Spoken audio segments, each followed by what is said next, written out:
Parce que d'abord, elle m'a dit oui, avec les confinements, c'était pas facile pour les enfants. J'ai dit, ben j'en ai pas. Elle a dit, ah bon, mais bon, c'est pour bientôt. J'ai dit, non, non, j'en veux pas. Et là, elle m'a dit, oh mon Dieu, mais pourquoi? Alors qu'elle te coiffait, Ouais, et du coup, elle t'a raté? bah, c'est pour ça que j'ai toujours les cheveux attachés. Conversation philosophique, chez la coiffeuse, j'avais juste envie de me faire couper les cheveux.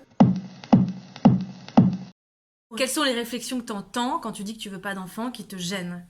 Alors, est-ce que tu as eu un traumatisme enfantin? Et, Bah oui, comme tout le monde. comme tout le monde.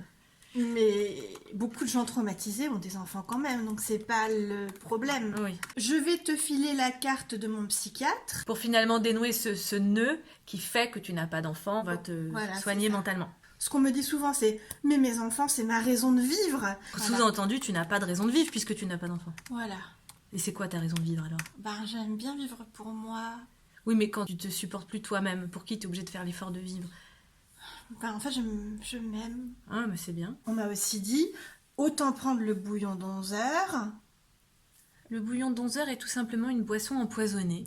Oh bah dis donc, les gens sont pas tendres avec toi quand même. Le cousin Gaëtan, ben, la dernière fois, il m'a dit « Tu es moins utile qu'une vache, parce qu'au moins une vache, ça donne du lait. Parce qu'elle, au moins, elle donne du lait. » Voilà. Et c'est intéressant cette phrase, si on réfléchit vraiment. C'est vrai que la vache donne du lait. Toi, quelque part, bon bah t'as pas de lait, à quoi tu sers? C'est toi qui parles ou tu parles du cousin Gaëtan? Ah non, j'essaye de me mettre dans son esprit, dans sa tête. D'accord. J'imagine qu'il doit te voir comme ça et il doit se dire, mais à quoi elle sert? Bah oui, d'autant que lui, il a 4 enfants, qu'il a un bon travail. Donc pour lui, non seulement j'ai pas de travail fixe et j'ai pas d'enfants, c'est 0 plus 0 égale... La tête à Toto égale un parasite.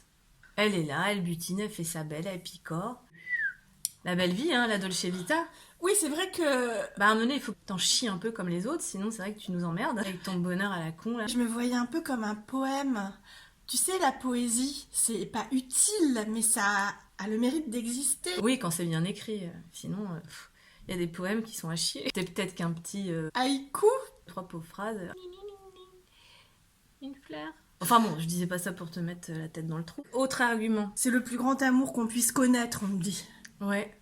Bah c'est vrai que c'est un bonheur incroyable quand même. Mais c'est comme si tous les autres amours, ils comptaient pas, quoi. Comme si l'amitié, ça comptait pas, par exemple. Bon, l'amitié. C'est pas tes amis qui vont te torcher à la veille de ta mort, hein. Je pensais que ce serait l'infirmière, moi. Bah, l'infirmière, elle va te mettre dans un couloir, tu vas baver dessus. Le problème de l'infirmière, c'est qu'elle est pas forcément fiable si t'es dans un EHPAD. Enfin, c'est pas la faute de l'infirmière, hein, c'est la faute des moyens à Oui. l'EHPAD. Moi, je me bats pour qu'on attribue plus d'argent aux EHPAD. Oui, oui. Bah, avant ça, tu pourras prendre le bouillon de 11 heures. C'est vrai que c'est triste, quoi, quelque part. C'est triste qu'on me juge à ce point-là. Oui, oui, enfin, je veux dire, c'est triste, quoi. Prends-le comme tu veux. Cousin Gaëtan sort de ce corps. Oh là, qu'est-ce qui s'est passé? Je t'ai exorcisé.